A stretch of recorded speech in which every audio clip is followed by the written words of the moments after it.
All right, good morning, everyone. Good morning. My name's Jeremy Cherney. I'm delighted to be with you here today. Welcome to our uh, first webinar of 2024 about data privacy and essentials for business. I'm Jeremy Cherney.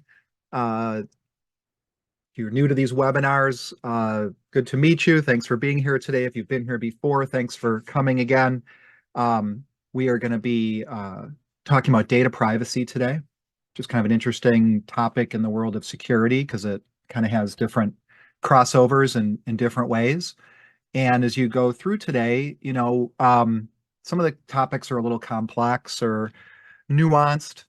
So be curious, especially if you've been here before and you might have heard some of these things before. It's kind of easy to tune that stuff out, but maybe you hear something differently this time. Ask questions, feel free. We'll have a couple polls that'll come up once I remember to put those in. But really, it's about for you guys today to kind of learn a little bit about it. That's in the world of education. That's one of our commitments. And we're going to talk to you about a lot of different options for how you deal with it and also give you some solutions and recommendations. So that's our commitment today. And so I hope you'll enjoy this day on data privacy. So let's give a quick backgrounder on security.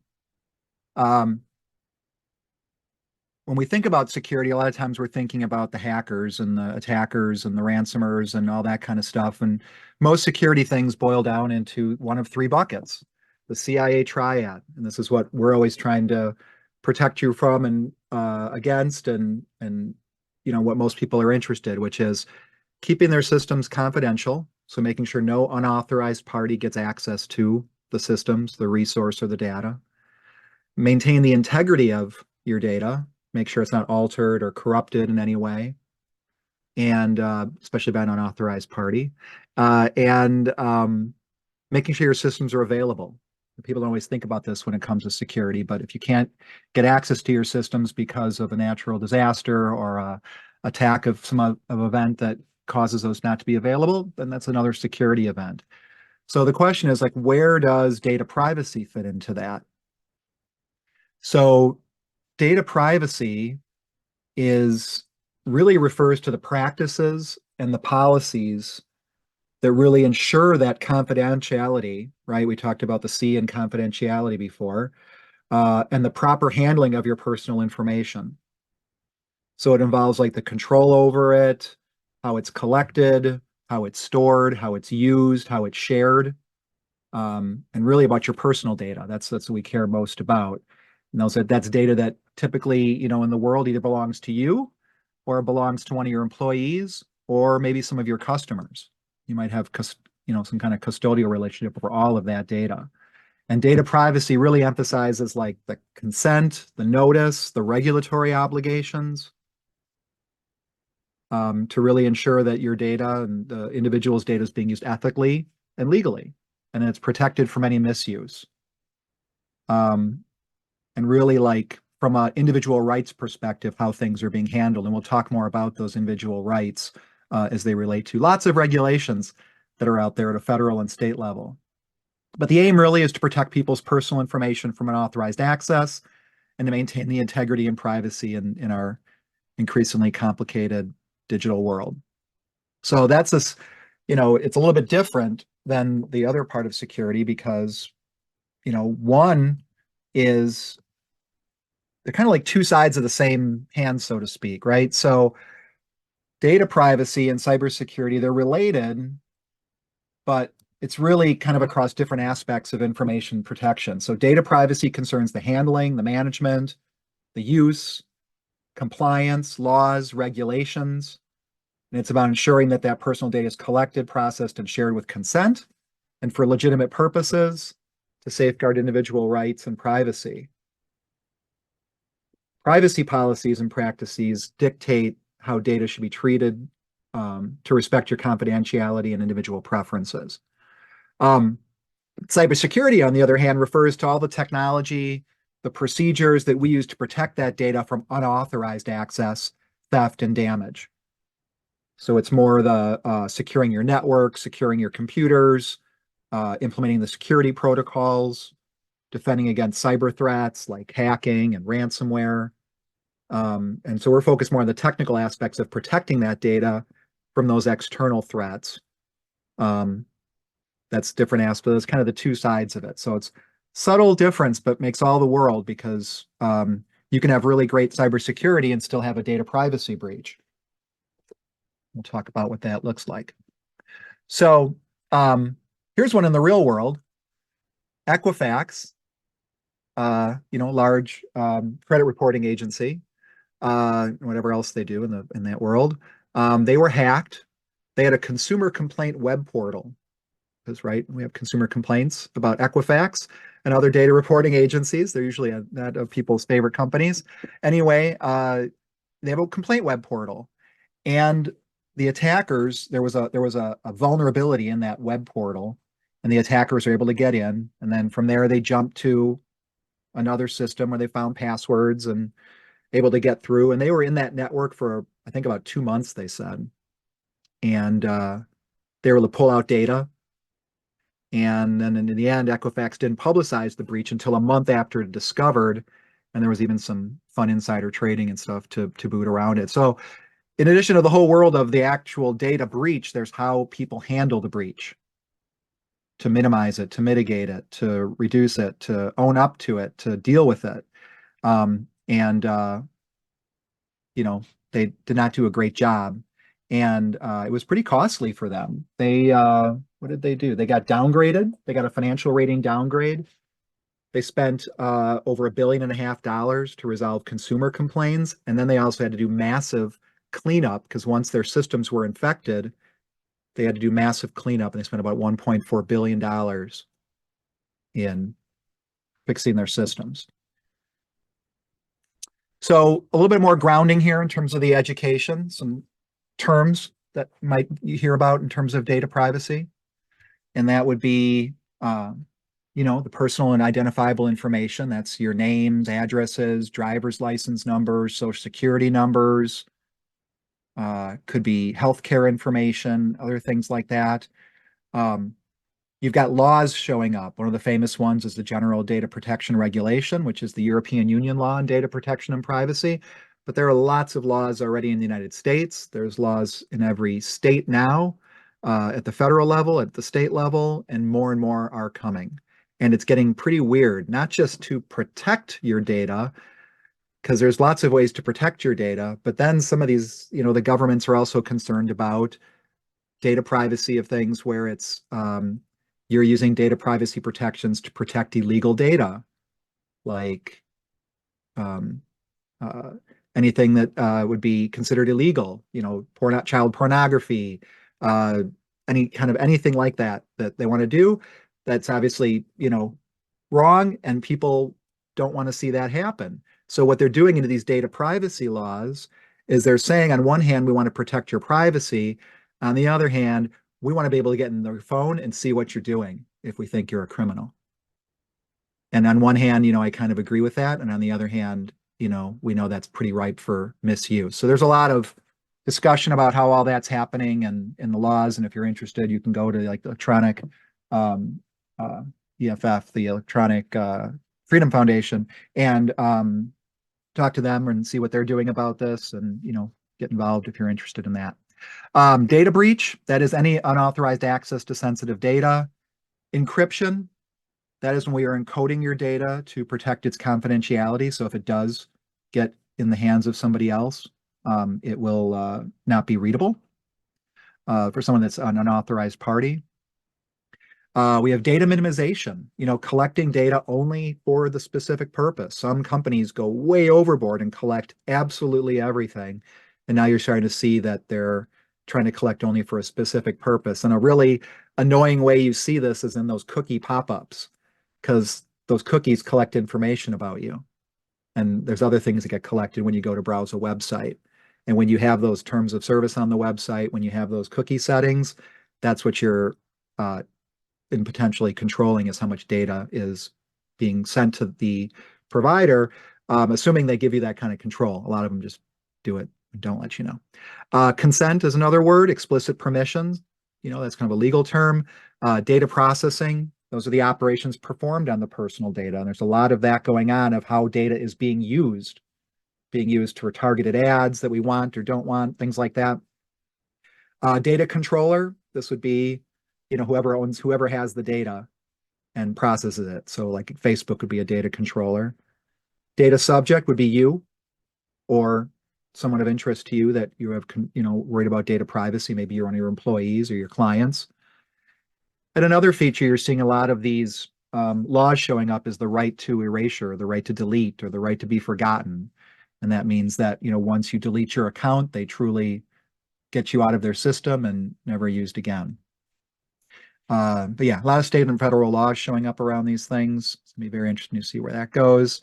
There are, yeah, if you take a look, there's Colorado, as an example, just signed the Colorado Privacy Act in 2021, and it became effective as of July 1st, 2023. And the Colorado Privacy Act has some key rights for consumers: a right to access, a right to correction, a right to delete, a right to data portability, which is interesting. So, you get some of these cloud lock-ins where people can't leave their provider because they can't move the data. So they're giving you a right to move your data, and the right to opt out. And like I said, dozens of states are either have laws on the books or are putting laws on the books around these things. So you may want to be interested. If you do business in any of these states, what laws are you subject to? We're not here to answer those questions there. So you'd want to talk to a good attorney about those kinds of things, or your trade groups, or things like that of your industry groups. But yeah, you want to know which laws you need to follow. Who's going after your data? In some ways, there's the threat actors.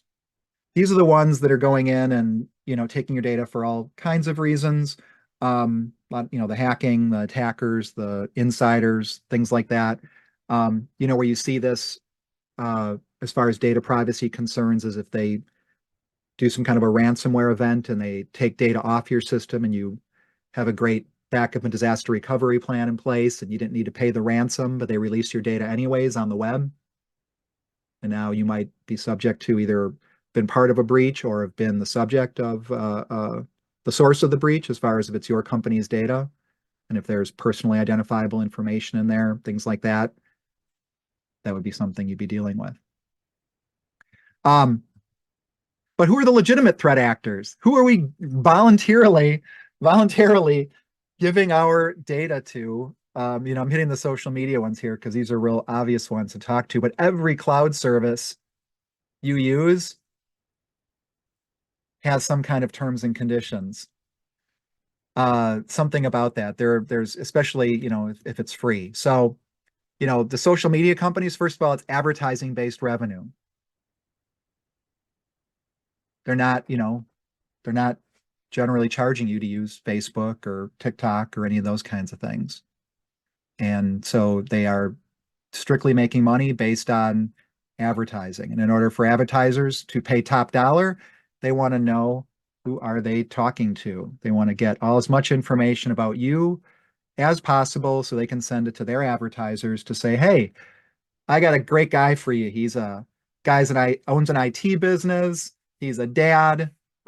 He likes all kinds of technology. So here's great information on him, and I'm going to start sending you all kinds of ads and who knows what.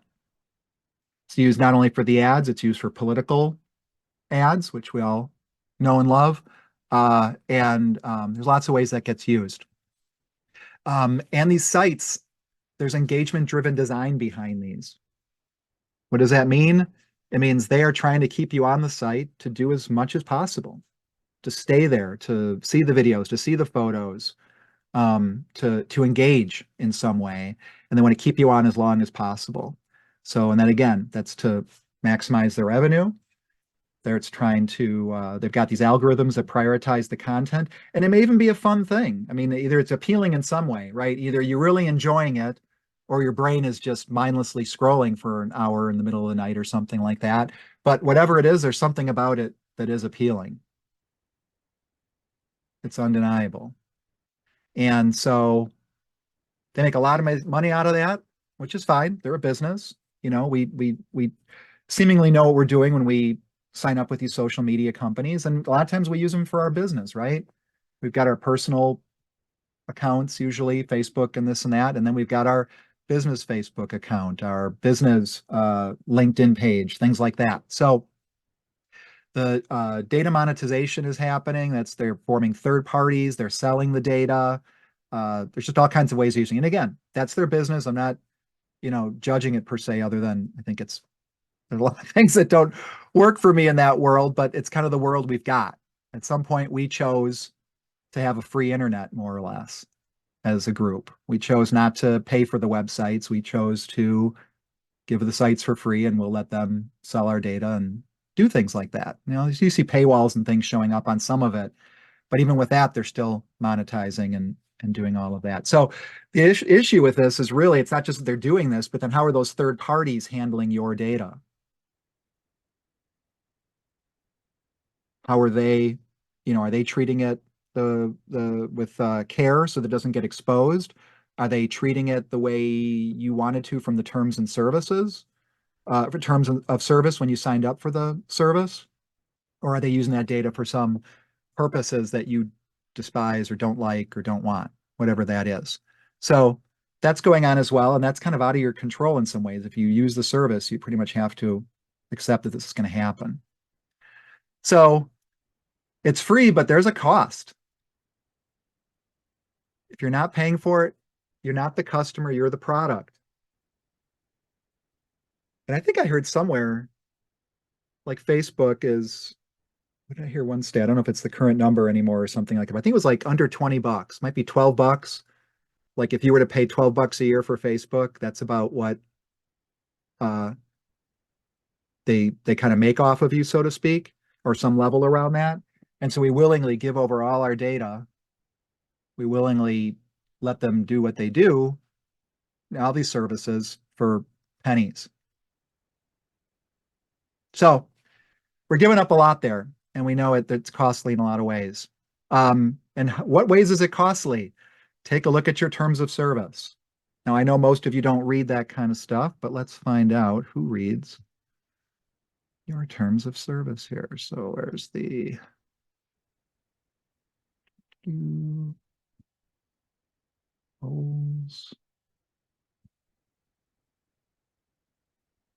what do you guys do with your terms and conditions?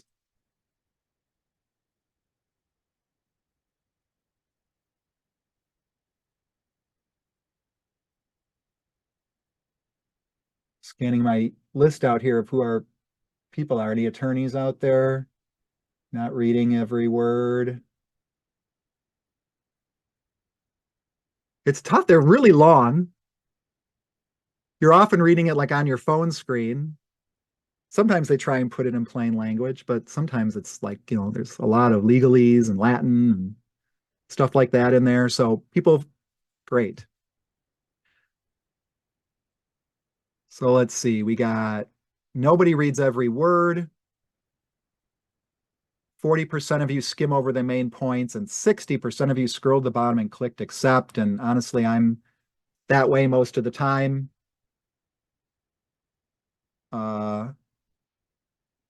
As well. It's hard to read those things. So, and usually you're in a hurry. You're trying to sign up for the website. You're kind of trying to do something here, and you're in a hurry. So it's easy to gloss over that stuff. So, but what are you glossing over? Extensive data collection. Extensive. Not only do they look at the sites, wherever you click on and all that, there are some where they'll actually can see when you're scrolling on the app, they can know how long your scroll process has taken. Even if you haven't clicked on a link, they can see how long you're looking at a picture. They can see which buttons you're clicking, which ones you're using. There's so many things that they do in extensive data collection, and they just collect it all because why not? They don't know how they're going to use it yet, but they just collect every little bit of everything they can. And then how are they sharing that? And how are they using that? That's also in those terms of service. Some, companies, they say they've got very, terms of service. They say, hey, we don't use your data, we don't share your data with anybody. Hopefully you take them at their word. And then there's others that are very, very clear that we will share your data, and we will use it to advertising, to alter your experiences on the web to work with other third parties and share your information with them. They have changes to privacy policies. So we're talking about data privacy, and really it's very conceptual. If they say they're going to protect something according to the laws or according to their own standards, they just kind of assert it in there, or they don't assert it. And if they don't assert it, then it may not be happening. So if you're concerned about your privacy, you might want to see what those privacy policies are. That might be at least one place to go take a look and skim a little further. Same thing with content ownership and licensing. When you're putting some of your data out there, who can use it? And that retention and deletion. What do they do when you don't want them to have your data anymore? How does that work? So there's a number of things in the terms of service that show up. And let me see if there's anything else I want to say about that. Yeah, I mean, there's just so many things this comes up with. There's just so many privacy concerns that come up in those terms of service. And a lot of times that's what they use. That's, if anytime there's ever a breach or anything, they refer back to those terms of service and say, this is what you agreed to. So scroll to the bottom and click accept. Who else is collecting your data? All the phone carriers, either through the phone carrier system, or if they're providing any large network connectivity here and there. They collect and use sharing of user data. That's in their terms of service. Certainly, if the government needs access to your information, they're going to be subject to those surveillance requests. They can have data breaches like everybody else, and they have had data breaches. T-Mobile had one recently. Lack of transparency is another thing, right? They have how they're using that data, how they collect it. They don't always tell you in there. And if they don't tell you, it's interesting to see what that might actually mean. What are they really doing there? And then the ad targeting. So, I mean, it's kind of a similar story, but coming from a different place. They're using, even though you pay, now this is a service you pay for, lots of money for cell service, and they still do all this on top of it. And they're probably saying they're giving us a break on the cell service rates by collecting this information. Not sure about that, but I know we pay a lot of money for our cell service, and we're also giving away a lot too. Search engines. Every time you search something, there is a lot of data that's collected about your queries. There's tracking that happens. They have data breaches and misuse. There's government surveillance on these things at times. They can make a request. You find out about how some of these people, some of the information they get, when it gets big enough of a problem, when the data privacy issue or the breach is big enough and it hits like the federal level and they really bring the full force of the federal government to things, you get to understand how deep they can actually, the hooks are in, not necessarily by the government all the time, but when they need them to get in and find out what's going on, they can get a lot of information. And the lack of transparency, again, how and what they do. Now, Google, interestingly, is coming up with a new methodology for how they do their searching. And if you're someone who SEO is important to you and you get a lot of your business through Google clicks and things like that, you'll want to see how they're going to be altering how they are handling sort of the next level of search engine and data privacy for searches, and how they're going to target content at you and things like that. They're doing it in a way that supposedly is going to be much better and less anonymization and so forth, or more anonymization, I should say, and less, more security and privacy. And that'll remain to be seen. They've had like 3 or 4 tries at this, and we'll see if they can get it right here, because the advertisers get upset because they don't have the data. If you're somebody who makes money by knowing who's searching you and what they're searching on and all of that, you want that information. It's the flip side. When it's your privacy, you want it safe. When it's your customer's privacy or a prospect, you want to know who they are. What are they clicking on? What are they interested in? What makes them tick? So it's tough. It's a tough balancing act for everybody to be on. The dark web is another area. Once something is breached, a lot of times the database that's breached from the website, whether it's from your database or a service you use, it shows up on the dark web. And whatever information happened to be in that database uh, is out there. And, at another point in time, I would advise you to go to haveibeenpwned.com and search your email address and see if there's any breaches you've been a part of. And if so, if it recommends changing a password or something, go ahead and do that. This one's really outside your control in some ways. I mean, you can't, if Equifax has a data breach and their database ends up on the dark web, there's not a whole lot you can do about that except try and be aware of it and deal with the fallout. Maybe join the class action suit against them. So privacy is dead. Get over it, said Scott McNealy in 1999, the Sun Microsystems CEO. And I don't know. You tell me it's almost 25 years later, and we're still struggling with this. And there's even more data out there and more breaches. So they're working on it, but moving really, really slowly. So how are they getting at some of this information? Cookies. Talked about cookies a little bit earlier.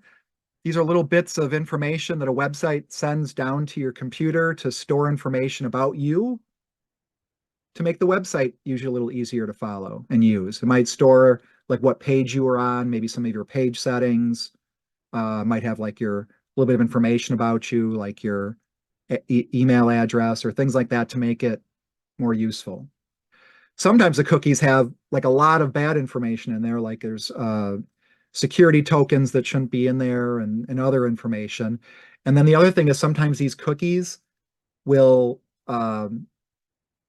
once they're set, they can be seen by other sites across the web at times.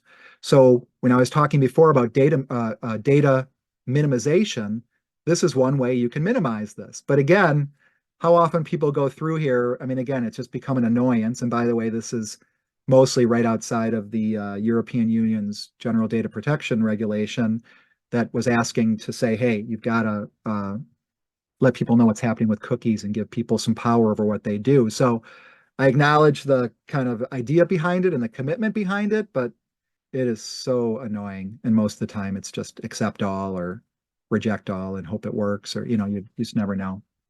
So cookies are something that persist. They're going to be around for a little bit, I think. I think they might be one of those things that's slowly going to disappear, but some sites still use them. They use them in different ways. So for a while, we're going to have cookies in here. And again, sometimes they're useful, but they can also be used for malicious purposes.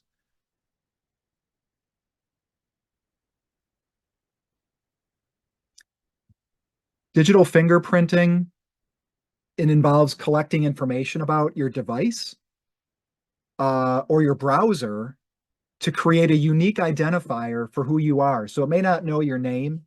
It may not know your address, may not know your email address, but it might know your device as unique from many other devices on the internet.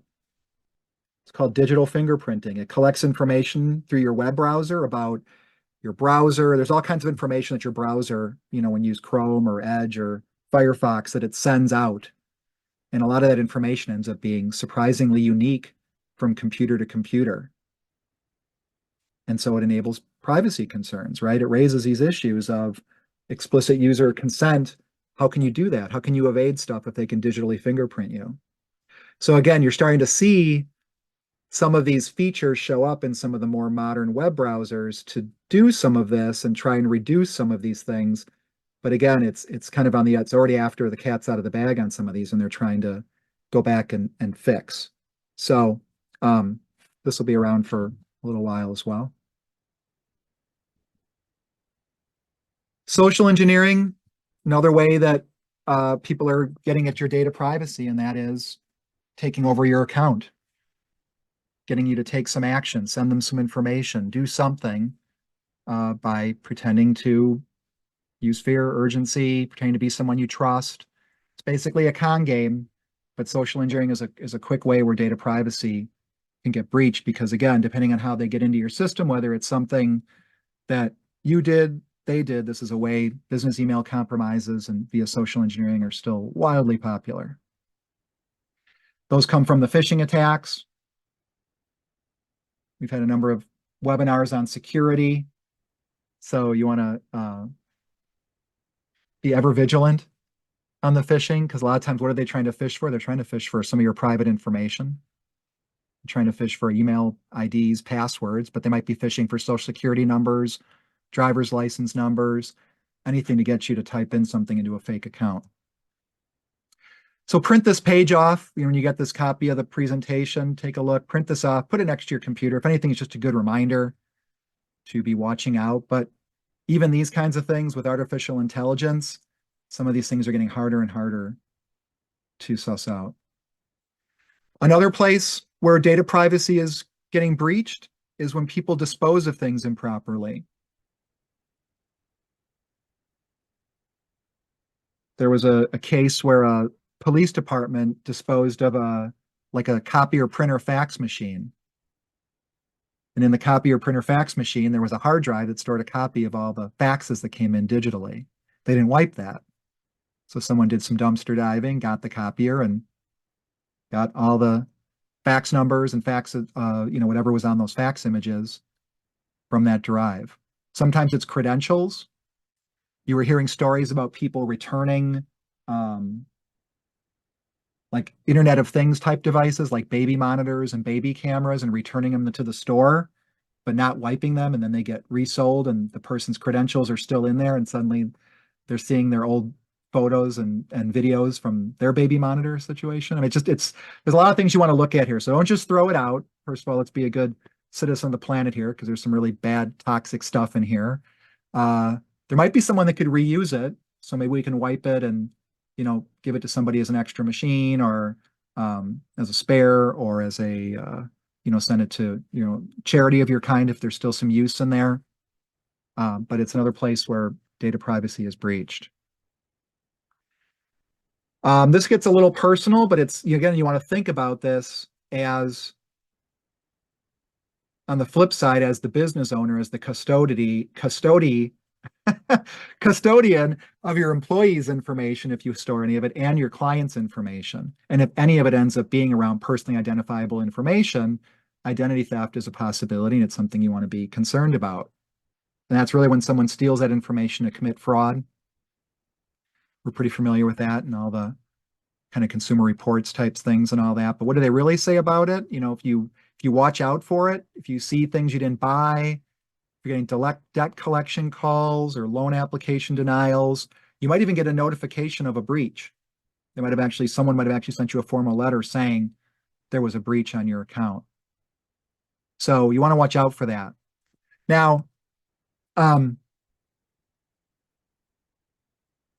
question is now at this point, what can you do about all this, right? We've talked about a lot of the scary things. We talked about areas where,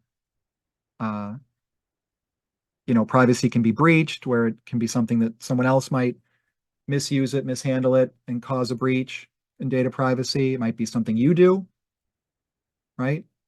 Could be something you do. So, like I said, if you have information on your employees or clients that any of it's personally identifiable information or healthcare related information, and you don't handle that properly, that would be a data privacy violation. If there's a breach in some way, either it gets sent to the wrong person, accessed by the wrong person. So you have a responsibility in many cases, and you want to know about what you can do about that. So first of all, you want to start with your policies. This is the less sexy part of it, but probably the most important thing is, what are your policies on data privacy?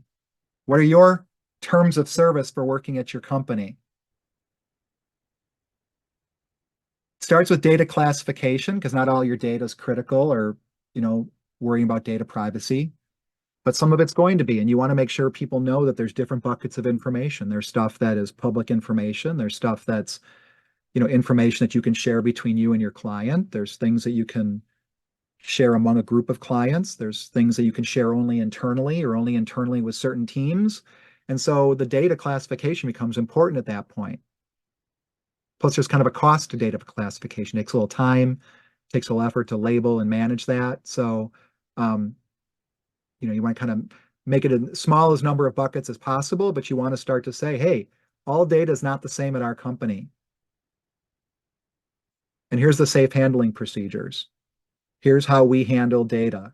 If you need to do a credit card number, here's how you handle it. If you have something as a social security number, here's how you handle it. If you have a contract with one of our clients, here's how you handle that contract. So you want to establish those procedures. Don't take anything for granted and assume people know what to do or how to do it. Don't assume that, not that people's heart is in the wrong place, but they just may not know. Until you tell them. You want to audit it periodically, right? You're going to set the system up. You got to know that people are doing it, provide more training, regular training, do some spot checking, make sure that data is being classified the way you want it. And you also want to think about in your policy, what happens if you get a breach? Who are you going to notify? There's lots of places you might need to notify. If you've got a cyber liability policy, you might need to notify them for the policy if you want coverage. You might need to notify your team about certain things and transparency. You might need to notify your customers or partners about something if it's their data. If you're a certain type of entity, if you're a public company or certain other types of entities, you have a legal requirement to do a breach notification. So you want to be thinking about that. What are you going to say if and when it happens? Even if it's something as simple as you sent the email to the wrong person. You might have sent something, to Jeremy and you picked the wrong Jeremy, and it sent to, instead of going to me, it sent to somebody else. And now you've shared some information about me to somebody else. Do you notify somebody? Do you have to figure out what is necessary for you? Because that is a breach. It's not a huge breach. I mean, it could be, but it's a breach. And you want to decide what to do about the small ones, the big ones, and everything in between. Let me see here.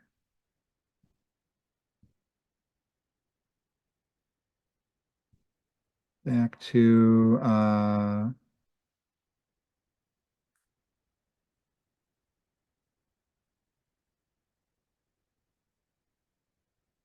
keep moving here. All right. So let's talk about some of the other things you can do here. After you get your policies set up, there's technologies out there, there's processes out there, there's best practices out there to help you control your data privacy. So a lot of you are Microsoft 365 users.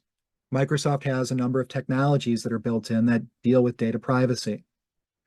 One technology they have is called Microsoft Purview, which also used to be known as Microsoft DLP or Data Loss Prevention. What that can do is that can actually detect and control the information across your environment to help audit, to help control, to help even prevent certain things. Like you can use Microsoft Purview and data loss prevention with Microsoft Exchange to put a rule in to say, hey, if anybody emails out something that looks like a social security number, block it or flag it or give a warning to a supervisor, whatever you do. So there's things you can do with the technology to help you enforce your policies. Another aspect of data loss or data privacy and preventing it, protecting it, and all that is encryption. If they can't read it, then they're not going to be able to get at the data, and there won't be a privacy breach. So you see a lot of cyber liability policies, or you may also get questionnaires from your business partners, your key clients, asking you about your cybersecurity posture. And one of the questions they often ask is, are you encrypting our data? And with Microsoft technology, if you've got it stored in their full environment, it's encrypted at rest and in transit with SharePoint, OneDrive, and BitLocker. That's all configured properly. So you would be able to pass that test. There's also mobile device management. Sometimes privacy breaches happen because devices are lost or stolen, or somebody leaves the company with the device. So there's additional mobile device management technologies that Microsoft has that allows you to uh, wipe out data from the device, either all of it or scoped data, like just emails or just things like that. So we recommend that as another way to protect privacy. Microsoft Copilot, which is their artificial intelligence solution, is scoped to your data only. So what does that mean? A lot of people are using artificial intelligence these days, and they should. I think there's a lot of great reasons to use artificial intelligence. It's a wonderful tool and technology, and people are putting in confidential or proprietary company information and putting it into a public AI tool like ChatGPT. And so if there's any intellectual property in there, if there's anything that's used in there, or any of these other services that are AI generated, there could potentially be one of those terms and services or bad design that allows people to get at that data you put in. So if you're copying in your business data into one of these public services, you're now potentially causing a privacy breach. With Microsoft Copilot, and you're using the one that's part of your 365 account, or the services, it's scoped to your data only. So it's only going to use your documents in SharePoint, your documents in OneDrive. I mean, it can use other things in the web, but it's not going to, other people can't use it to get at your data. So that's an important distinction. So that's another place where privacy is being built in. And lastly, the Microsoft Office tools. There's lots of components in there for looking for privacy issues and keeping your documents encrypted and secure along the way, including applications where you can use them end-to-end encrypted.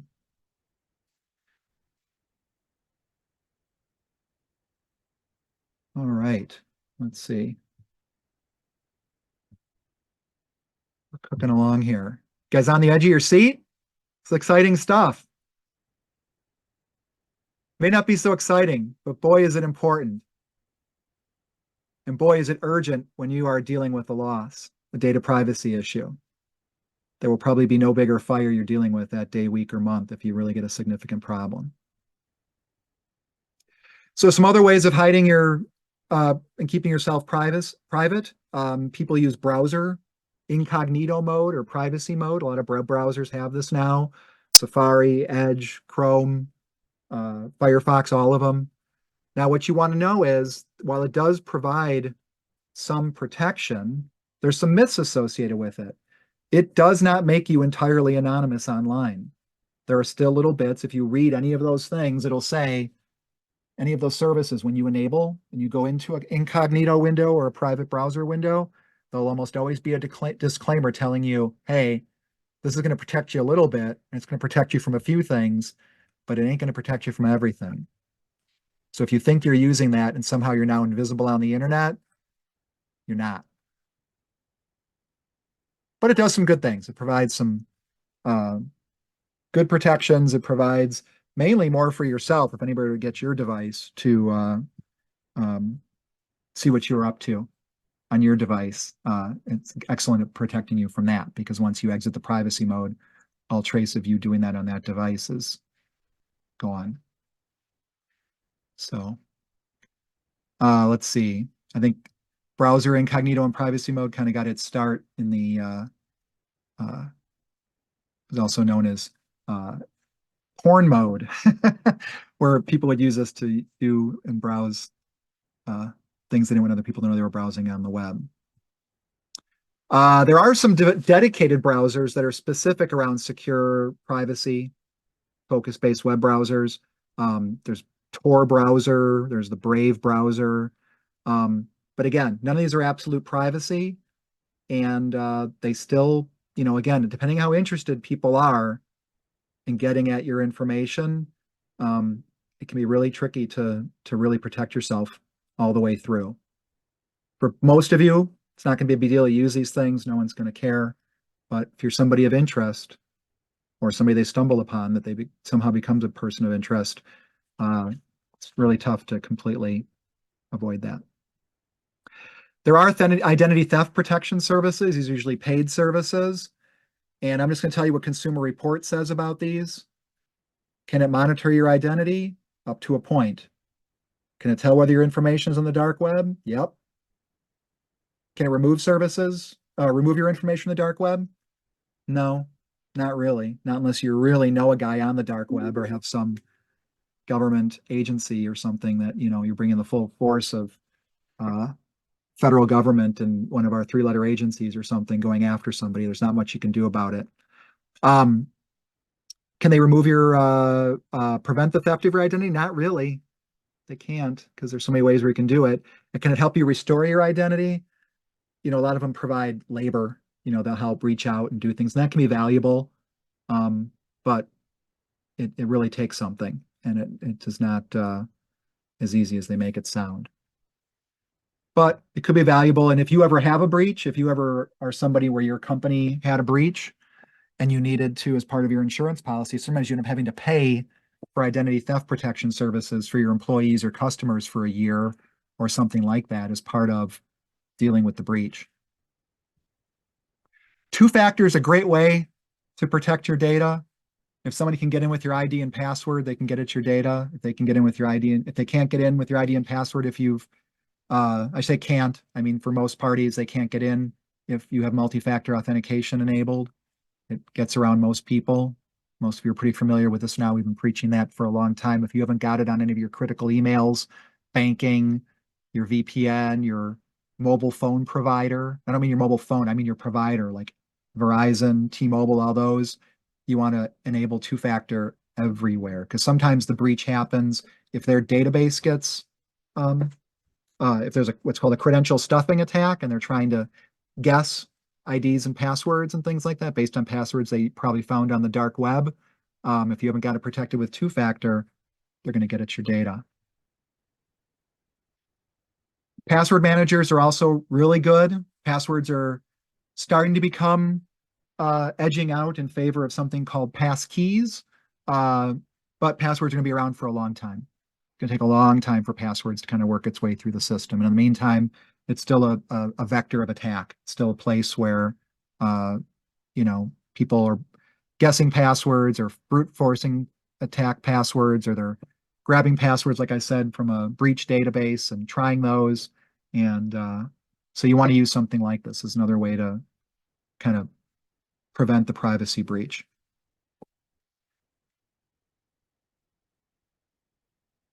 Being out in the world.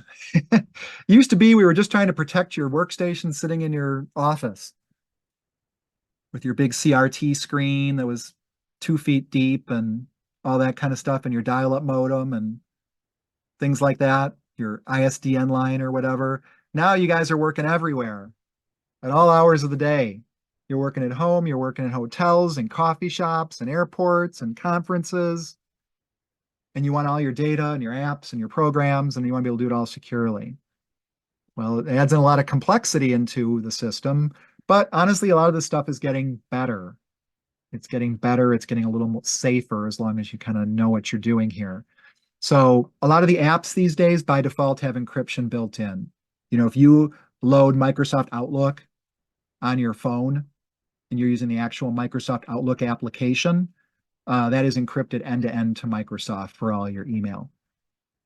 So you don't need a VPN to talk to Microsoft there and that kind of a thing if you're trying to just want to protect your email that way. A lot of the websites by default are now secure websites. It used to be a big thing.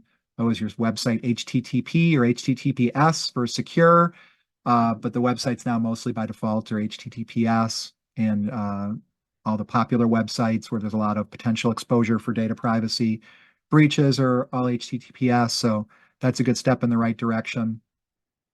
Using VPNs is not a bad idea. Who does this really protect? It protects you from the service that you're using to connect to the internet mainly. So if you're going from your phone or your tablet or your laptop and you connect to the local Wi-Fi, or you connect through your phone through your data carrier, right, through Verizon or T-Mobile, as I mentioned, they see all your information in one way or another. They see it all. Now, it might be encrypted and some of it they can't see, but there's a lot of other information that we call metadata and other things that show up that those guys can see. And you may or may not want to see them, in which case you might use a VPN Okay, once you have the VPN set up and working, then it limits what the carriers are able to see on your information. However, some of those VPNs get hacked. And guess what is hacked? What some of those VPNs store? Credentials, what websites you visited, things like that. So again, got to be careful with all that. You're seeing more of these VPNs kind of being built into some of the devices at different levels, in different ways as well. Google's got one now. So you're seeing more of that. Again, it's going to protect you on some levels for certain things, but again, it depends if and when the VPN gets hacked, they might have information about you. A lot of them, one of the features they tout when you buy one of these VPN services is they delete all the logs. There's no logs being stored about your activity.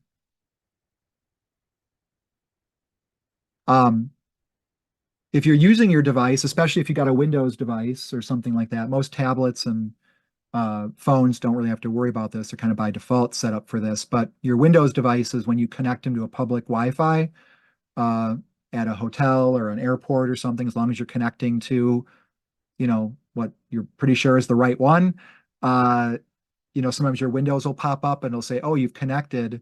How do you want to connect? Is this a public network or is this a private network? And you want to say it's a public network that you're on.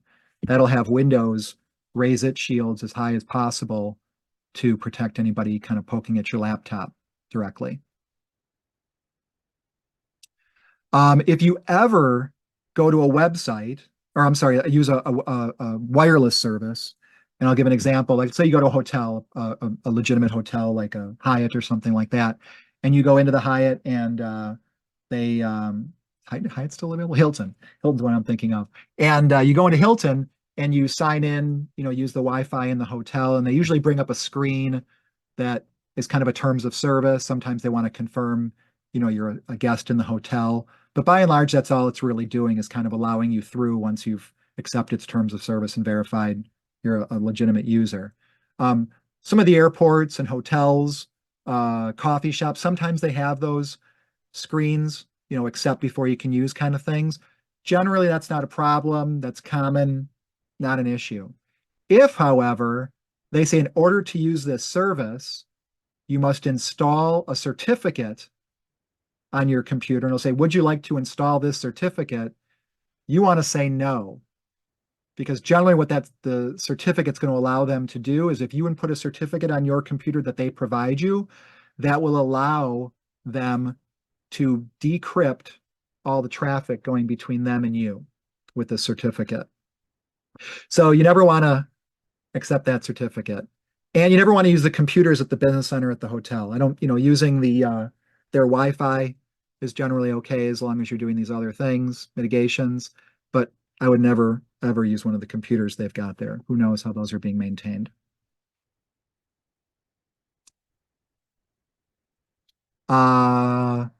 Probably should have had this first before the other slide about what a VPN is. If you're wondering, a lot of you use this, but there's some things that it does if you're looking to get one. It wants me a strong encryption, that no logs policy. It's called a kill switch. That if your VPN ever drops, it automatically stops sending traffic, so you don't accidentally send information. So it's a little complicated to be private. It's a little expensive to be private. If unfortunately you ever are a victim of identity theft or someone has, these are some good sites to check out. These are legit. Federal Trade Commission, the government has a great website called Identity Theft. It's got what to do, it's got steps, it's got a lot of information there if you're ever, and this would be there's a lot of things you can see there in that FTC site for that. And then the other part is that annualcreditreport.com. That's the legit site where you get one free every 12 months. You might want to freeze your credit reporting. If you're not in the middle of buying a house or a car or something like that, you want to sign up for fraud alerts from your banks and credit cards. A lot of times those are on by default nowadays, but if you're not sure, check with them. Check your insurance policies. What are you covered for identity theft? Where does identity theft or any kind of data privacy fit into your personal or business insurance. A few more things you can do. And again, this gets tricky, and you might be thinking about, some of you might be wondering about this for your children. And so what else can you do about it? So you do have some user controls. So pretty much whatever website you're on or your app, if you look in the settings, if they're interested in privacy and security, in the settings somewhere, they'll have some link on there for privacy and security. And then there'll be some options you have for how it's used. You can see what the default settings are, and then you have an opportunity to change those. Someone's asking about our identity theft protection company is a target for hacking since they house a lot of sensitive data in one place. I think anybody that's got a public presence online is a target. I think somebody that claims to protect people would be even more of a target. And I think was it LifeLock? One of them just got hacked in the last couple months. There was a credential stuffing attack where people were guessing passwords and got into some people's identity theft accounts. So, yeah, they're an attack. Yeah, they're a target, and yeah, they're vulnerable. Yeah, so you just have to look, and this is the part where it gets tricky. Sometimes there's pages and pages of security settings, and they're granular and they're confusing, and which one do you turn on and off and things like that. So, if you're a client of ours, give us a call. We can help walk you through some of these things, or talk to your IT provider or your other IT expert. But really, it's go in there and look, and hopefully they've got good help screens about what these settings do and don't do, and set them to your liking. And if these are things for your business, you might want to set the policy so that they're set for your business. So everyone at your business is using the same settings the way you want them to be used.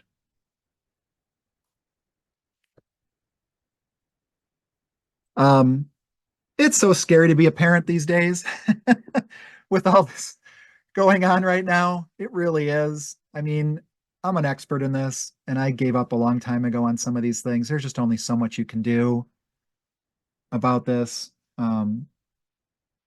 They passed, laws about how some of the privacy policies work, and I think the current federal law is up to age 12. So after that, that's why you see a lot of the terms and conditions, why kids can sign up for TikTok and all these things at age 13, is because of the law allows it that way. It's tricky. It is not easy, and it is not complete. And there's plenty of websites for the kids to go find out how to avoid everything you're about to put on them. So start with education. Do your best with that. Try and do something, create more fun things at home that'll give them something more fun to do than to be on their phone, maybe. I don't know, but it's tricky. And if you got anyone, I mean, it's hard to be a kid these days without having a phone. You're missing out on things, you're missing out on communications, you're missing out on events, you're missing out on, the funny thing that happened at school. I mean, there's just so much on there. And then there's all the negative stuff that happens. If you haven't watched The Social Dilemma on Netflix, I invite you to watch that. At least get a real clear sense of how what you're up against. It's not a happy documentary, but it can be awakening for some people. Not in the woke sense, but in the, oh, is this really what's going on here? This is how they're actually using the information. This is what's going on. This is what the experts are saying about the impact of all of this on our kids. That's scary. So other ways to protect your privacy, again, there's no guarantee that they're going to protect it as much as you'd like. So you want to read the policies and just know what you're in for. Know what you are signing up for. It's hard to get mad at them if they use your data in a way you didn't expect when they told you they were going to use it that way. Opt out. Create and update strong passwords for online accounts and use multi-factor authentication. Someone was asking about physical keys over passwords. There's a multi-factor authenticator you can get where it's actually a hardware key. You plug into your computer and it's got a button. So after you enter your ID and password, you press the button. And that's a really nice thing because it proves you're in that space and you've got physical access to that device. Oh, we're running over time here. I think we got one more slide left. So the physical keys are more secure, but they're less convenient. So it kind of depends what you're protecting, and it might be a case for a key. For password management, for password storage, we like Bitwarden. Bitwarden's a great product. It's open source and backed by a great company. So you've got access to how they're doing it, as well as a company that's committed to updating it and keeping it current, and they have a commitment to privacy. So they say. How well they do all of that is always anyone's guess. You can use that VPN. Again, if you're really critical, really worried about that, use that VPN. You can try disabling cookies and see if that helps with some of your habits or protecting you, but some sites don't work well with the cookies. And find out what your state and local laws are to protect you, as well as what you're accountable for. You may be accountable for certain things if you've got you are accountable for data if you've got certain types of employee data and other kinds of things, just as anybody in the world. And then there's what you might have specific to your business, to your industry, to how you do your business, how your technology is structured. So that's it. I'm sorry we went over a minute and a half. I will stick around for another couple minutes if any of you have questions. I want to thank you all for being here today. Keep your data safe in 2024, and I hope you have a great year, having a great new year so far. Hope you stay safe from the yucky weather out there, and we'll see you at our next webinar in February. Thanks and have a great day.